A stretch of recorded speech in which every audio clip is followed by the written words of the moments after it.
Hi hello friends, నేను మీ నరేష్ నాయక్. అందరికి good evening. ఈరోజు మా ముఖ్యమైన విషయాలు కొన్ని ఉన్నాయి.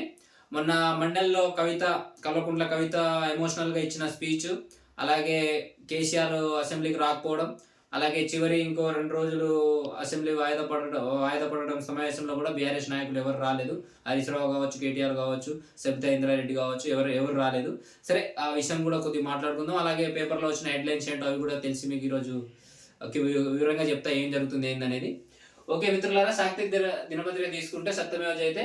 సరే, షోరూంలోనే వాహనాలు రిజిస్ట్రేషన్లు 16 పేజీలో ఉంది. మిగతా వార్త ఏంటంటే, ఇప్పుడు టీజీ ప్రభుత్వం తీసుకున్న నిర్ణయం షోరూంలోనే మన వెహికల్ ఏదైతే వెహికల్ ఇప్పుడు మన వెహికల్ తీసుకుంటే షోరూంలోనే రిజిస్ట్రేషన్ అవుతుంది. గతంలో అలా కాదు. గతంలో వెహికల్ తీసుకున్న తర్వాత దానికి టీఆర్ నెంబర్ వచ్చిన తర్వాత దాని తర్వాత ఒక బోకర్ని మాట్లాడుకొని ఫైల్ అన్ని తీసుకొని ఆర్టీఓ ఆఫీస్కి వెళ్ళి మనం అక్కడ వెహికల్ అతను చూసిన తర్వాత అతను రిజిస్ట్రేషన్ చేసి దాని తర్వాత ఒక నెల తర్వాత మనకు ఆర్సీ కార్డ్ అనేది మన ఇంటికి పోస్ట్కి వచ్చేది.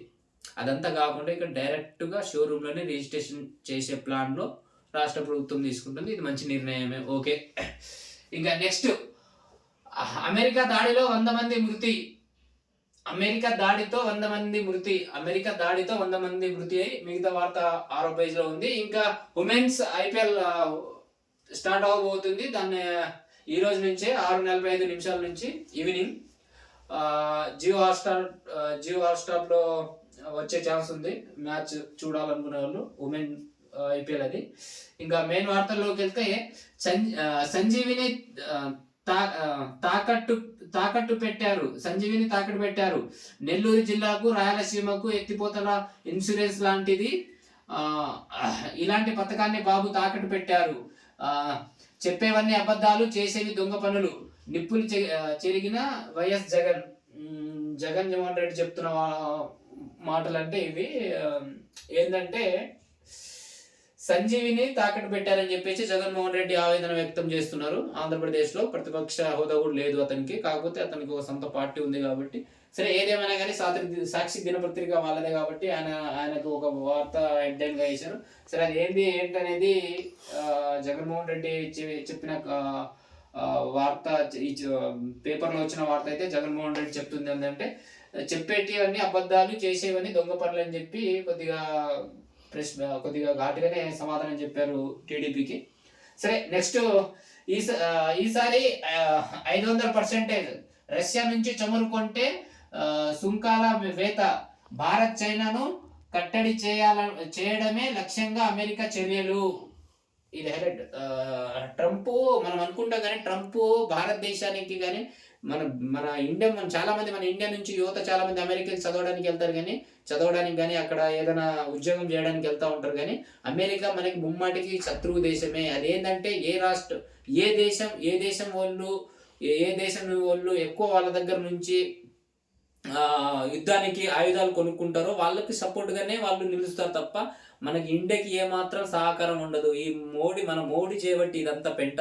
ఈ నరేంద్ర మోడీ ఎప్పుడు ట్రంప్ అప్కి బార్ ట్రంప్ సర్కార్ అని కూడా అంటాడు కూడా. మనకి ఎప్పటికైనా అమెరికా శత్రువు దేశం కిందనే చూడాలి దాన్ని. ఎలా అయితే మనం పాకిస్తాన్ని చూస్తామో అలాగే చూడాలి ఆ దేశాన్ని. అది నా ఓన్ ఒపీనియన్. మీ ఒపీనియన్ మీరు చెప్పుకోండి కానీ కామెంట్ రూపంలో. నా ఒపీనియన్ అయితే అదే.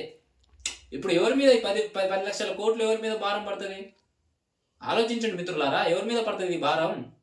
ఎవరు మోయాలి ఈ భారాన్ని? ఈ ట్రంప్ గెలిస్తే అమెరికాలో కాల్పులు ఎక్కడ పడితే అక్కడ ఇష్ట రాజకీయం.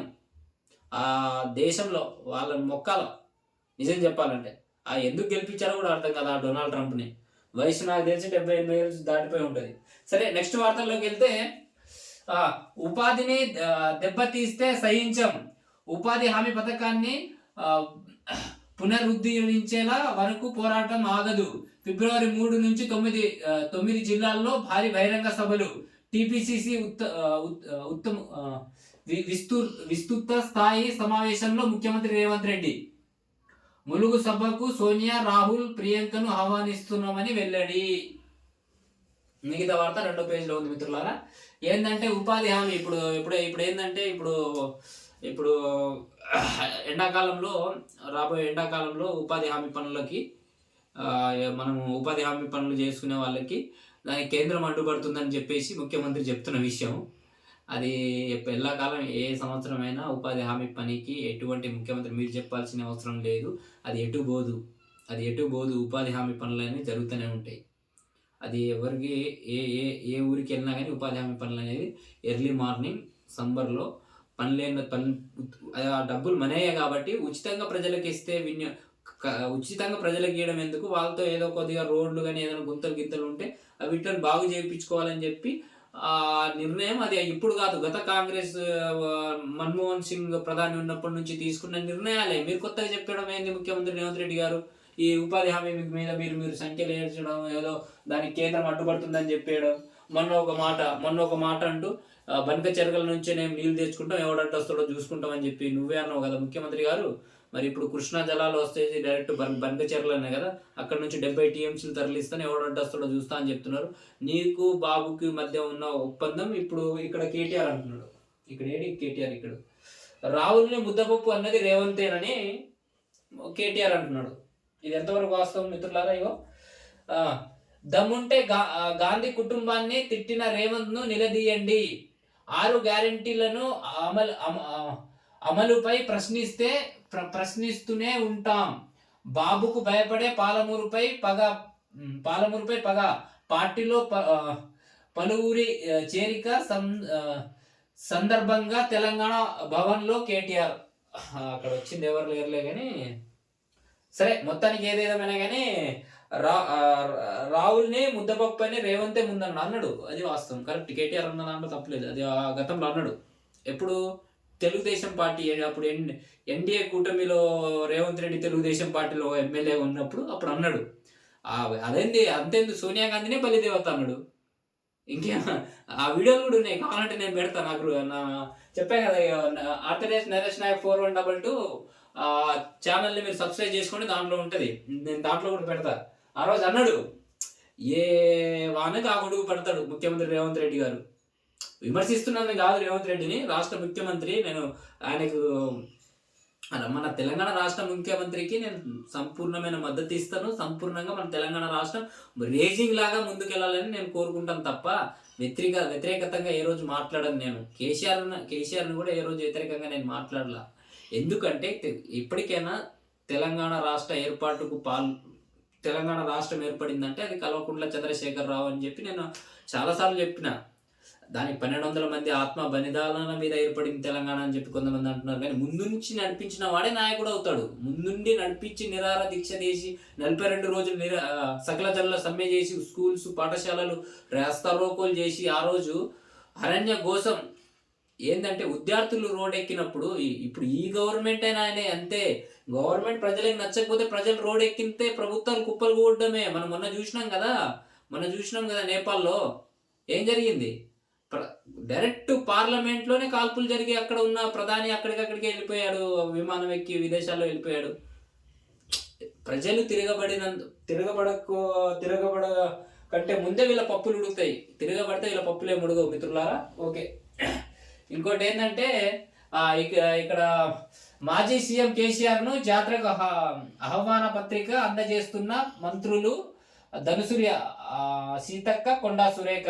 అంటే ఇప్పుడు సమ్మక్క సారక్క జాతర స్టార్ట్ అవబోతుంది కాబట్టి కల్వకుంట్ల చంద్రశేఖరరావు గారిని కూడా రావాలని చెప్పి ఆహ్వానం అయితే ఇవ్వడం జరిగింది. సరే, వస్తారో రారో చూద్దాం. దాంతోపాటు మంత్రులు సీతక్క, కొండా సురేఖకు చీర తాంబూలాలు ఇస్తున్న కేసీఆర్ సతీమణి శోభమ్మ అని చెప్పి ఒక వార్త. సరే, ఇక్కడ రాహుల్ ముద్దపప్పు అన్నది రేవంత్ అని చెప్పి కేటీఆర్ అంటున్నాడు. సరే, మొన్న మీ చెల్లెని అన్నది కదా కవిత ఏమని చెప్పింది? కేసీఆర్ వెంట ఉన్న కొంతమంది వల్లనే దయ్యం పట్టింది, కొంతమంది కేసీఆర్ చుట్టూతో ఉన్న కొంతమంది దయ్యాలు ఉన్నాయని చెప్పి మీ కూతురే చెప్పింది. మళ్ళీ ఇంకో మాట ఏమన్నది, మీరు కవిత ఎమోషనల్గా ఒక మాట ఏమన్నదంటే, నేను నమ్మే పూజించే లక్ష్మీ నరసింహస్వామి మీద ఒట్టేసి చెప్తున్నా, నాకు ఇద్దరు పిల్లల మీద ప్రమాణం చేసి చెప్తున్నా, నాది ఆస్తిల సమస్య కాదు, నాది ఆత్మగౌరవ సమస్య అని చెప్పి క్లియర్ కట్గా మండలిలో చెప్పింది. దాని మీద ఎవరు దాని మీద ఎందుకు మాట్లాడతలేరు? దాని మీద బీఆర్ఎస్ నాయకులు ఒక్కడైనా మాట్లాడాలి కదా, ఎందుకు మాట్లాడలేకపోయారు ఆ రోజు? మండలిలో కన్నీళ్లు పెడుతూ మాట్లాడింది కదా, సంత చెల్లే కదా కేటీఆర్, మీ సంత చెల్లే కదా కన్నీళ్లు పెట్టింది. పార్టీలోకి వచ్చి మీరు సస్పెండ్ చేసినారు, ఎందుకు సస్పెండ్ చేశారో కూడా మీరు వివరాలు చెప్పకుండా మీరు సస్పెండ్ చేశారు కదా, దానికి వివరాలు చెప్పలేరు కదా, మీరు వివరాలు చెప్పకుండా సస్పెండ్ చేశారు. అందుకే కన్నీళ్లు పెట్టుకుంటా అసలు మండలిలో మాట్లాడింది. కొంతమంది అంటారు దానికి రేవంత్ రెడ్డి మాట్లాడిపిస్తుండని. రేవంత్ రెడ్డి మాట్లాడిపిస్తే ఆమె కాంగ్రెస్ పార్టీలో చేరాలి కదా, మరి ఎందుకు చేరట్లేదు? సొంత పార్టీ చేరతా అని ఎందుకు నిర్ణయం తీసుకుంటుంది? సరే సరే సంత నాన్న ఇంకో మాట ఏమన్నది, రాష్ట్రంలో ఏం పీకి కట్టలు కట్టారు మీరు 10 సంవత్సరాల్లో, అందుకనే బీఆర్ఎస్గా పేరు మార్చి దేశవ్యాప్తంగా పార్టీని విస్తరిస్తున్నారని చెప్పి క్లియర్గా చెప్పింది. దానికి సమాధానం ఇప్పుడు కేసీఆర్ మీరు చెప్తారా, హరీష్ రావు చెప్తారా, ఇక్కడ ఉన్న కేటీఆర్ చెప్తారా, ఎవరు చెప్తారో చెప్పాల్సింది మిత్రులు. ఇంకోటి ఏంటంటే, సరే కవిత అయితే ఎమోషనల్గా మాట్లాడిన విషయం అయితే వాస్తవమే. కవిత మాట్లాడిన దాంట్లో నాకు కొద్దిగా బాధాకరమైన విషయమే. ఒక ఆడబిడ్డకు అలాంటి కన్నీటితో మాట్లాడితే ఎవరికైనా బాధ కలిగిద్ది. దాంట్లో ఎంత వాస్తవం అవాస్తవం అనేది నాకు తెలియదు, కానీ ఆ ఉన్న విషయం అయితే క్లారిటీగా చెప్పింది. ఇక్కడ నుంచి నేను వెళ్ళిపోతున్నాను, ఒక శక్తిగా తిరిగి వస్తానని చెప్పింది. సరే అది ఆమె దేవుడి మీద ప్రమాణం చేసి చెప్పింది, పిల్లల మీద ప్రమాణం చేసి చెప్పింది కాబట్టి అది కొంతవరకు నమ్మినా నమ్మకపోయినా వాళ్ళ వాళ్ళ కుటుంబం ప్రమాణాలు చేసే కుటుంబమే అని కొంతమంది నెగ్లెక్ట్ చేసినా కానీ, ఏదేమైనా కానీ ఒక ఆడపిల్లకి కన్నీటు అనేది నాది ఆస్తి పంపకం ఆస్తుల గొడవ కాదు, నాది ఆత్మగౌరవ గొడవ అని ఏదైతే చెప్పిందో కల్వకుంట్ల కవిత, ఆ మాట మీద మీరు నిలబడి ఉంటే మేము సంపూర్ణమైన మద్దతు మీకు ఇస్తాం కల్వకుంట్ల కవిత గారు. ఇంకో విషయం ఏంటంటే, కొత్తగా మొన్న ముఖ్యమంత్రి రేవంత్ రెడ్డి గారు ఒక విషయం అంటూ ఇప్పుడు సంక్రాంతికి రైతు బంధు బదులు రైతు భరోసా పెట్టారు కదా, రైతు బంధుకు ఎవరి సర్పంచ్కి విఆర్ఓకి ఇద్దరికి ఆర్డర్ ఇచ్చిండు. ఏమని ఆర్డర్ ఇచ్చిండంటే, ఎవరెవరు పంటలు పండిస్తున్నారు, ఎవరు భూములు బీడున్న భూములకి క్యాన్సిల్ చేసి పంట పండే వాళ్ళకే రైతు భరోసా ఇద్దామని చెప్పి మొన్న జియో ఒకటి రిలీజ్ చేసిండు. ఇప్పుడు ఏం చేయాలా, గ్రామంలో ఒక 1 ఎకరం ఉంది, 10 గుంటలు ఉంది, 20 గుంటలు ఉంది, దాంట్లో ఏం పండిద్దని చెప్పి వాళ్ళు ఖాళీగా బీడు భూమి వదిలేస్తారు. దానికి నువ్వు రైతు భరోసా అయ్యావా, రైతు బంధు ఇవ్వవా వాళ్ళకి? అంటే వ్యవసాయం చేసే వాళ్ళకి నేను వద్దనట్ల 10 ఎకరాల 5 ఎకరాల ఒక లిమిట్ పెట్టు. అంతేగాని ఇప్పుడు బోర్ లేదు, 10 గంటల భూమి ఉంది, 20 గుంటల భూమి ఉంది, అది బీడు భూమి, మరి వాళ్ళ రైతులు ఎలా బతుకుతారు? వాళ్ళు ఏమైనా జిల్లెలు వేసుకొని బతుకోవాలా? ఏం చేసి బతుకోవాలా? వాళ్ళు ఏదో అక్కడ 10 గుంటలు 20 గుంటలు భూమి ఉంటుంది, వాళ్ళకి బోర్ లేదు, నీళ్లు పడే కాలం కాదు, ఇది వర్షాకాలం కాదు, ఖాళీ భూమి. మరి అవిట్లకి మీరు రివ్యూ చేసి సర్పంచ్లకి విఆర్ఓలకి ఆర్డర్ చేయడం ఏంటి? దీన్ని నేను ఖండిస్తున్నాను, వ్యతిరేకిస్తున్నాను కూడా. ఇలాంటి తప్పు 33 జిల్లాల్లో ఎక్కడ ఇలాంటివి జరిగితే మీరు తక్షణమే మీ సర్పంచ్ కావచ్చు, మీ ఏరియాలో ఎంఆర్ఓ ఆఫీస్ ఉన్నా, ఏది ఉన్నా, కలెక్టర్ ఆఫీస్ ఉన్నా, మీరు వెంటనే ఫిర్యాదు చేయండి. మీరు కావాలి కంపల్సరీ అక్కడ ఖాళీ భూమి ఉందని మీ సర్పంచ్ ఎవరైనా, మీ సర్పంచ్ కానీ విఆర్ఓ కానీ రాసుకొని పోతే మీరు వెంటనే వెళ్ళి ఏదో ఒక వర్షం పడిన పంట ఏదైనా ఉంటే అప్పుడే జల్లేయండి. ఏ మొలకెత్తినా సరే ఆ ఫోటో తీసి ఒక పంట వేసినా అని చెప్పండి. ఎవడు ఆపుతాడు చూద్దాం, అప్పుడు చెప్తాం సమాధానం.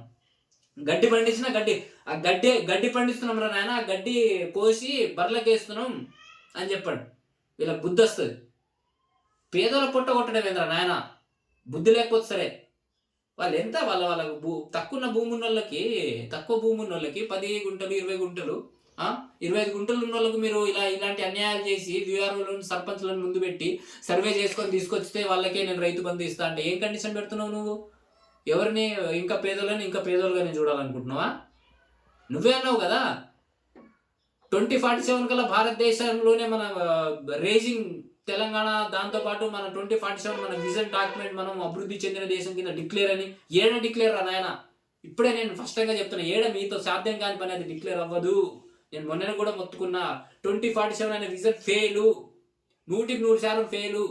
ఎందుకు ప్రైవేట్ రంగాలు నడిపిస్తున్నావు? మరి 100% మొత్తం గవర్నమెంట్ స్కూలే పెట్టు. ప్రైవేట్ స్కూల్లో ఎలా ఎడ్యుకేషన్ నడుస్తుందో ఆ ఎడ్యుకేషన్ పరంగానే గవర్నమెంట్లో వచ్చేటట్టు చూడు. అప్పుడు చాలామంది ప్రజలకి ఫీజులు కట్టాల్సిన భారం, ఫైనాన్షియల్ భారం తగ్గిద్ది కదా. ఫైనాన్షియల్ భారం తగ్గినప్పుడు వాళ్ళు ఎక్కడ ఉద్యోగం చేసినా మాకు డిఎల్ రావట్లేదు, ఇక్కడ వార్త వచ్చింది డిఎల్ లేవో పెండింగ్ పెట్టారని చెప్పి. అలాంటి ఎందుకు? వాళ్ళు వచ్చిన శాలరీతో సంతోషపడతారు, ఎందుకంటే వాళ్ళకు ఖర్చు తక్కువ ఉంటుంది. మీ ప్రైవేట్ రంగాలు నిలబడి ప్రైవేట్ రంగం నుంచి మీకు కమిషన్లు రావాలి, మళ్ళీ గవర్నమెంట్ స్కూల్లో ఎడ్యుకేషన్ బాగుండాలని చెప్పి మీరే చెప్పి ఇప్పుడేమో అడ్డగోలు ఎవరు దోచింది ఏడుదంతో. సరేలే, ఏదేమైనా కానీ రాష్ట్రంలో అయితే జరుగుతున్నాయి ఇవి. సరే, ఏదేమైనా కానీ సమ్మక్క సారక్క జాతరకి కేసీఆర్ని ఆహ్వానం పంపించారు మన సీతక్క, మన ఎస్టీ బిడ్డని, అలాగే కొండా సురేఖ బీసీ బిడ్డ. సరే, ఇంకోటి ఏమో చైనా మాంజకు చెక్కు. ఇది కూడా కొద్దిగా మంచి వార్త మిత్రులారా. ఏంటంటే ఇప్పుడు చాలా మంది సంక్రాంతి పండుగకు పతంగులు గాలిపటాలు అయితే ఎగురవేస్తారు కాబట్టి ఆ చైనా మాంజా ఏదైతే ఉంటుందో అది కొద్దిగా కంటికి అంత కనిపించదు, కానీ అది ఏంటంటే అది చేయి మీద పడ్డా ఎక్కడైనా అది దారం తెగి పడ్డాదంటే కోసుకుపోతుంది. అది మెడకే చుట్టుకుందంటే ఇంకా ప్రాణమే పోతుంది. అలాంటి మాంజకి ప్రభుత్వం వ్యతిరేకించి దాన్ని ఎక్కడ కట్టడి చేసేటట్టు ఉంది. కనిపిస్తే మాత్రం అరెస్టులు మాత్రం తీవ్రంగా ఉంటాయని చెప్పి హెచ్చరిస్తుంది. సరే, ఇది ఈరోజు ముఖ్యమైన వార్తలు మిత్రులారా. ఏదేమైనా కానీ మన ఛానల్ చెప్పా కదా, యూట్యూబ్ ఛానల్ నరేష్ నాయక్ ఆర్థరేజ్ నరేష్ నాయక్ 41228464840227కి మీకు ఏ డౌట్ అయినా నా నంబర్కి ఫోన్ చేయండి. మీ ఏ డౌట్ అడిగినా కానీ నేను సమాధానం చెప్తాను మిత్రులారా. ఓకే, థ్యాంక్ యూ మిత్రులారా.